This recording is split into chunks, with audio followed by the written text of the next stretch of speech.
কবিগুরু রবীন্দ্রনাথ ঠাকুরের হারিয়ে যাওয়া। ছোট্ট আমার মেয়ে সঙ্গিনীদের ডাক শুনতে পেয়ে সিঁড়ি দিয়ে নিচের তলায় যাচ্ছিল সে নেমে, অন্ধকারে ভয়ে ভয়ে থেমে থেমে। হাতে ছিল প্রদীপখানি, আঁচল দিয়ে আড়াল করে চলছিল সাবধানী। আমি ছিলাম ছাতে, তারায় ভরা চৈত্র মাসের রাতে।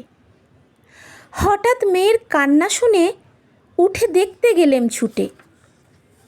সিঁড়ির মধ্যে যেতে যেতে প্রদীপটা তার নিভে গেছে বাতাসেতে। শুধাই তারে, কি হয়েছে বামি? সে কেঁদে কয় নিচে থেকে, হারিয়ে গেছি আমি। তারায় ভরা চৈত্র মাসের রাতে ফিরে গিয়ে ছাতে, মনে হলো আকাশ পানে চেয়ে আমার বামির মতোই যেন অমনি কে এক মেয়ে নীলাম্বরের আঁচলখানি ঘিরে দীপশিখাটি বাঁচিয়ে একা চলছে ধীরে ধীরে।